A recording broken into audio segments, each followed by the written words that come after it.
Nah, karena Nabi Tuhan ini mau menyenangkan orang yang didoakan, mungkin kaya banget. In order to get something from the person, supaya dikasih yang lebih banyak dari orang ini, he continues 6, 7, 8, 9, 10. dia tambahin 7, 8, 9, 10 ditambah. So a whole prophecy, Jadi seluruh nubuatannya 5 is from God, 5 is 5 dari from him. Tuhan, 5 dari kedagingannya, dari dirinya. So we must learn Jadi artinya apa? Kita ini harus belajar to trust God. untuk mengandalkan Tuhan, percaya pada Don't Tuhan. fear man.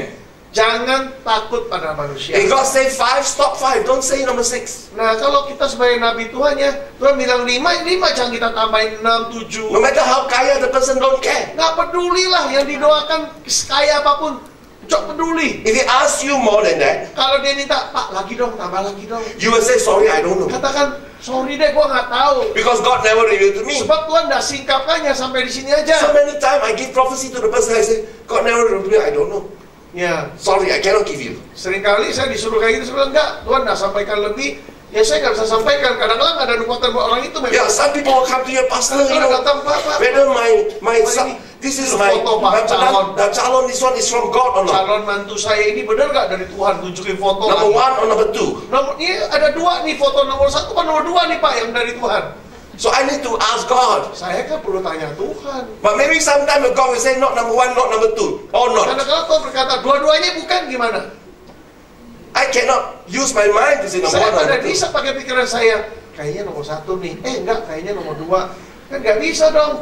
You have to ask from Harus God. tanya Tuhan. Kamu say, harus tanya Tuhan. Harus tanya Tuhan. Jangan campur-campur. Jangan jadi gado-gado dicampur. Test your heart first. Uji hati kita dulu. Amen. So when your heart is right, Nah, kalau hatinya benar, you can speak right. baru bisa menyampaikan pesan yang benar. But let me tell you, in these last days, Bapak Ibu, saya ingin sampaikan yang akhir zaman ini, there are a lot of prophets are speaking not in the Holy Spirit, but we call the Spirit, which is called the Spirit of familiar. Familiar spirit.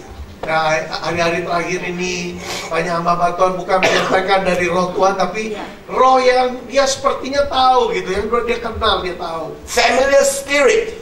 Roh yang tidak asing bagi dia, dia udah ngerti. He's a prophet of God, he's not dukun. Dia Nabi Tuhan, dia bukan dukun. He's used by God. Dipakai Tuhan sih. He was used by the Holy Spirit powerfully. Dipakai sebelumnya oleh Roh Kudus secara dahsyat. But because he's not taking care of his heart, Tapi karena hati nggak dijaga, not the Holy Spirit, but the familiar spirit goes in. masuk roh-roh yang dia kenal, dia tahu, yang sehari-hari ada itu dia masuk.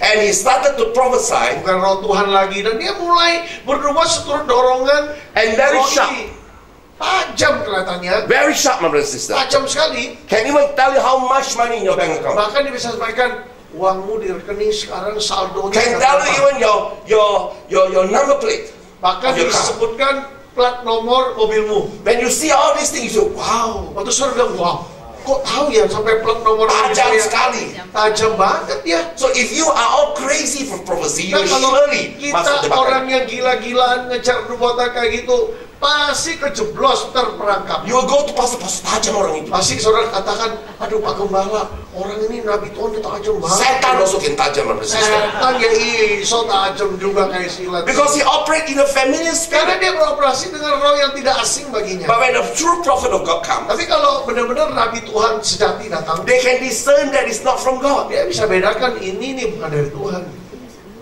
So how to identify them? Pertanyaan gimana membedakannya, saudaraku? Gimana membedakannya? How to discern? Bagaimana kita bisa membedakan? Number one, Pertama, you will have to. I'm just giving you some example, okay? saya ingin berikan beberapa contoh aja From my experience. lewat pengalaman pelayanan saya. First of all, tell the person, look at the eyes. Pertama, katakan lihat mata orang itu. Come on, say, lihat mata orang itu. Katakan lihat mata orang itu. First of all, you bahasa Rosha. Saudara, pertama bahasa roh. Come on, bahasa Rosha. Ayo bahasa roh dulu. Semua yuk. Second, open your eyes. Tapi buka mata, lihat yang kita doakan ya. Can you pray with open eyes? Bisa nggak doa sambil buka mata? Boleh kan? Especially when you pray for people, make sure your eyes open. Ya, terutama doain orang, pastikan mata terbuka ya. If you close your eyes, Tutup mata, kalau orang the devil slap you, I don't know. orang yang kerasukan ditabok, kalau tangannya udah gini ya. Tell you, I kena before. Pernah kena loh. I was in Kediri, Di Kediri dulu, in this church, di gereja loh, 500 people. 500 orang. And in the meeting, Di tengah ibadah, there is some witch doctor, witch ada seorang dukun. 5 to 6 dukun coming. Ada 5-6 dukun masuk. And I was preaching. Lagi khotbah saya. And the Lord began to tell me, Tuhan mulai sampaikan pada saya, the man that stand behind the place, orang yang duduk di paling belakang itu young man, muda, hair is a bit long. rambutnya sedikit gondrong, He was standing there. berdiri di situ belakang. The Lord asked me to go and pray for him. Tuhan berkata, pergi ke sana doain dia. But he is the chief dukun. Dia kepala dukun. He brought 4 to 5 dukun Dia together. bawa anak buahnya 5 dukun juga. And they all sit in different place. Mereka duduk di tempat yang berbeda-beda, Every corner of the church. diserak, disebarkan di setiap sudut. This is KKL, my sister. Ini KKR loh, malam KKR. So I went down from my stage. Jadi saya turun dari mimbar, I get 2 usher, saya minta bantuan 2 usher big one, yang gede-gede follow badannya. me. Ikuti saya. I go at the back. Saya datangi bagian belakang. When I want to go at the back, he want to run away. Waktu saya mau dekati dia, dia lari. But he was not able. Tapi nggak sanggup dia. He was shaking. Ada kuasa Tuhan buat dia gemeter gitu. I went near him. Saya mendekati dia. Praise God, I opened my eyes. Puji Tuhan, saya masih buka mata. He immediately, Segera dia, with a punch, dia he punched tonjok my saya face. begini. My sister, if you Wah, close kalau- your eye, Kalau gua ngerem ya, gua raba-raba. pasti kena, my Gua sister. raba-raba, dia tangannya masuk bro. That's why you open your eyes. Karena itu lagi doain orang. I saw his eyes go up. Aku lihat matanya mendelik ke atas. Go gitu, up. naik. Kerasukan udah matanya naik. And he punched me. Dia tonjok saya. And his punch was so sharp. Tajam loh, dia apa sasarannya tuh. I turned my face. Saya mengelak, He hit my glass. kena kacamata My saya. glass flew. Kacamata kena loh, kesenggol jatuh. But with the love of God inside me, Tapi karena kasih Tuhannya kuat dalam diri also saya. praise God for my size. Puji Tuhan tuh ukuran badan saya juga. Gitu. I jump on him. Saya tubruk dia, I jump on him dia tubruk. and hug him Saya peluk dia, and kiss him. saya cium dia. The power of God touched him. Kuasa Tuhan mengenai dia. He come down like a vegetable man. Kayak sayur yang meleleh. Like they come down. Look, The moment he fall, begitu dia jatuh, the person there, boom, all ya, jatuh anak sama-sama. buahnya semua juga barengan All on the floor, roll like Satu a cobra. kayak kobra berguling-guling. You will see the person, Saudara bisa lihat orang itu, the face is not real. wajahnya nggak sejati, Pak. It's like something fishy, Kayak ada sesuatu yang mencurigakan. something that is not true. Kayak ada kepalsuan, kayaknya dibuat-buat wajahnya. This is one of the way to see. Ini cara untuk membedakan, untuk melihat. Come on, turn to the person's eyes and say, Ayo lihat mata orang sebelah kita yuk. dari matamu saya bisa lihat. Dari matamu terbaca hati. Hallelujah. Amen. That's why Jesus says when this eyes is dirty, Itulah Yesus berkata, itu sebabnya Yesus berkata kalau matanya the kotor, whole body is dirty. seluruh tubuh juga menjadi cemar. So this eyes is very important. Jadi sinar mata ini If pancarannya. this eyes is full of love, Kalau matanya penuh kasih, pure sincerity, ada kemurnian, no fishy, ketulusan, gak ada hal no yang minta mencurigakan. kesian, Atau minta belas kasihan orang, These kasihan eyes diri dan sebagainya. can show the love of God. Mata ini baru bisa memancarkan kasih Tuhan. Amen. Hallelujah. I pray for one guy. Suatu hari saya doakan seorang pria. This guy suddenly the Holy Spirit asked me to step back 2 steps. Tiba-tiba Tuhan berkata, Roh Kudus berkata, ayo melangkah 2-3 langkah ke I was belakang. praying 1 straight and then come to him, I step back 2 steps. Berarti begitu mendekati dia, saya mundur 2-3 Immediately langkah. the Spirit come upon him, he go boom like that. Tiba-tiba Silat. Tuhan datang, dia silat main judo sudah. My sister. So tell the person next to you. Jadi katakan ke orang sebelah kita, Kalau bernubuat atau Kalau berdoa, doa, doa. buka mata. hati-hati sampai entainya keluar gitu. Jangan rabashika. Jangan raba-raba Jangan langsung. tonjok, I don't know. Ditonjok, nggak tahu tuh, ya hati-hati tuh.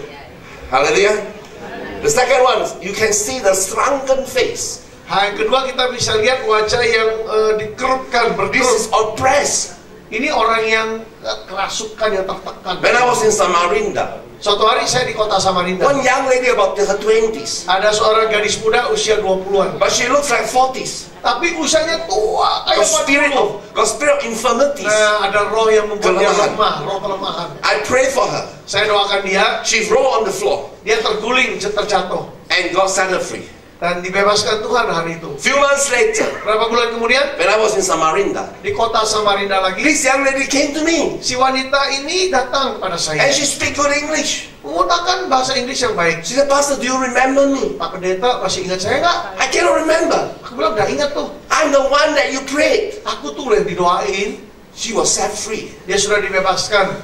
She is so young, Begitu muda sekarang. so beautiful. Cantik. But she was oppressed that time. Tapi dulu malam itu tertekan ketok tuwek gitu loh. Come on, tell the person next to you. Ayo katakan orang sebelah kita. You need karunia supaya lihat Kau cerah. perlu karunia roh biar wajahmu cerah, Beautiful. kinclong gitu loh, Shine. cantik gitu. How many Ya, want bercahaya. to Siapa be mau like seperti that? itu? You're full of joy, amen. Penuh sukacita, ya. You don't have to worry. Nggak usah You khawatir. enjoy the spirit, amen. Mati saudara hubungan dengan roh. Manusia, the gifts of spirit is so important in Bapak our Ibu, lives. karunia roh itu begitu sangat penting dalam hidup kita. I tell you, this is better than blessings. Ini jauh lebih daripada berkat materi. Go for it, my brother and sister. Kejar itu karunia roh. A Kejar Christian roh. who knows how to love God always go for these Orang things. Kristen yang ngerti gimana mengasihi Tuhan pasti Amin. tahu mengejar yang utama itu karunia roh. Amin. Sama say, minta karunia roh. Minta karunia roh dari Tuhan. Jangan minta berkat aja. Jangan minta berkat. Berkat wang, berkat keluarga. These are the things that God will bless us. Itu tambahan. Ya Tuhan pasti berkati kita kok. Ya. Amen. Yang utama dulu minta karunia roh. Discerning of demonic spirit. Nah, gimana kita membedakan roh setan, saudara? Sometimes you can see a shadow of darkness. Kadang-kadang kita lihat ada bayang kegelapan dari diri orang ini. You can see a person stand there, it's like there's Orang itu berdiri shadow shadow, of kita lihat darkness. kayak ada bayang-bayang kegelapan dalam diri orang ini. Means that person is suffering. Nanti orang ini dalam keadaan menderita di bawah tekanan. Oh, I tell you, this is so important. The anatomy or body language shape. You can see the person's shape. Notice how the person look. Kita lihat ya react. bagaimana gerakan tubuh orang ini ya, reaksi dia dan sebagainya. Sometimes when the spirit come upon the person cannot stand under manifestation. He go like that. Kadang-kadang gerem gini dia karena manifestasi roh dia nggak tahan ya. Jadi dia gelepar melawan gitu. Sometimes the eyes go up. Kadang-kadang matanya liar jadi gitu. Sometimes cannot stand still. Kadang-kadang nggak tahan dia Want to go. Pengen pergi dia nggak tahan, pengen keluar gitu loh. I know one. Itu rohnya lain. I was teaching this seminar when I was in another place in Jalan Tomang ya. Ya, Tomang. This lady Ya di with Hupernikau the gitu ya. spirit, Yang orang ada roh lain, she was not happy. dia nggak seneng. She run in front. Dia lari ke depan. She want to come and beat me. Dia mau tonjok saya, mau pukul saya. But the power of God touched her. Tapi kuasa Tuhan menjamah dia. Something pushed her down. She was propped on the floor. Terlempar ke belakang. She says to me, Pastor, Dia bilang, Pak Pendeta, when you are teaching, I cannot stand. waktu kau mengajar aku udah tahan. My sister, Bapak Ibu, ya, under the anointing, di bawah pengurapan Tuhan yang kuat, they have to see the body language. kita mesti lihat gerakan anatomi tubuh orang ini, gerik tubuh orang. Because when the spirit manifests, Sebab waktu roh itu mencoba manifestasi, you can see. kita bisa lihat gerakannya aneh. If Gitu. that person worship monkey, for instance, Misalnya orang ini penyembah Sun Gokong. Gokong itu ya, you can see dia garu. roh kerak, roh ketek itu ya, Garuk-garuk. suka garuk-garuk. Sun Gokong gitu ya. Manifestation. Manifestasi ya, Amen. jahat itu. Sometimes the very painful in the shoulder. Kadang-kadang kita merasa sakit sekali di bahu. So these are all Ya, anatomy. kita sakit, jadi sakitnya orang ini kira-kira kita rasakan gitu. Ini But sometimes manifestasi. you also can sense the Holy Spirit. Kadang-kadang kita bisa merasakan kehadiran Roh Kudus pada orang itu. Sometimes you can see a light, an aura. Ada terang, An aura on the body. Itu, ya. Amen? Amen? How many of you here you have seen aura? Aura. You have seen aura, cahaya. Oh, cahaya itu ya. Aura is different. Sometimes, Ya, cahaya yang some terang. pastor were preaching, you can see a fire. Soalnya kadang lihat ada hamba Tuhan lagi khotbah itu nih terang kayak api, nyala api. Amen? I was in Negeri Sembilan in Malaysia. Saudara saya ada di negeri Sembilan Just Malaysia. last 2 weeks ago. 2 minggu yang lalu. This place called Bahau. There's a place. Namanya Bahau. This pastor's church, the Holy Spirit came to visit the church. Ya, jadi waktu Roh Kudus melawat gereja Gembala Sinang ini, The video, the photographer take photos, can see fire. si kameraman ini waktu dia ambil gambar, dia lihat ada api di dalam gambar yang diceprat itu. And they also see awan kemuliaan, white color Ada- awan coming to the church. Ya, awan kemuliaan datang pada jemaat. Maksudnya, this is real, maksudnya. Ini nyata, manifestasi yang nyata, saudara. The Bible says the tongues of fire. Ya, akan dikatakan di Alkitab lidah-lidah api itu ya, kisah Rasul ya. Sometimes you can see that light or like a halo. Kadang-kadang kita lihat seperti gambar-gambar tuh di kepala tuh ada kayak terang tuh di atas. There's one man of God back in the sinar itu ya. 1980s. What's his name? I can't Tahun remember. 19-an ya. Alan, Pastor Alan. He was preaching and then they take a Dia photo khotbah. and they saw a halo. Waktu di khotbah di foto dilihat ada seperti ada cahaya bentuk bola gitu di atas kepala. So these are all Ya. the manifestation of the Holy Ini Spirit. manifestasi roh, saudaraku. Hallelujah. Okay. Any question? Ada pertanyaan? Amen. Or you can ask me later, ya. Atau bisa tanya kemudian ya. So now- kumpulin dulu pertanyaannya. The second gift is called the gift of knowledge. Nah, yang kedua, karunia kedua ialah karunia marifat. So the word of knowledge. Nah, kata-kata marifat, saudara. You receive already, God wants you to speak. Nah, kita menyampaikan apa yang Tuhan ingin kita katakan. Marifat artinya pengetahuan, jadi tahu kita. So there are two gifts. Jadi ada dua karunia, The gifts of knowledge and the gifts of wisdom. karunia marifat atau karunia pengetahuan. Yang kedua, karunia hikmat. So we're going to talk about wisdom, knowledge first. Sekarang kita bicara tentang karunia marifat. The first yaitu knowledge is pengetahuan. called hikmat yang manusia alami. Means you learn from the school. Pertama adalah pengetahuan manusia. Normal. It's a normal human knowledge. Pengetahuan alamiah dari manusia yang kita pelajari di bangku sekolah. The second one is fallen world. Yang kedua Supernatural dari knowledge. dunia yang sudah jatuh di dalam dosa. Means demonic power. Pengetahuan dari dunia yang You sudah go to jatuh, dukun, dari dukun, you go to peramal, dari peramal, they will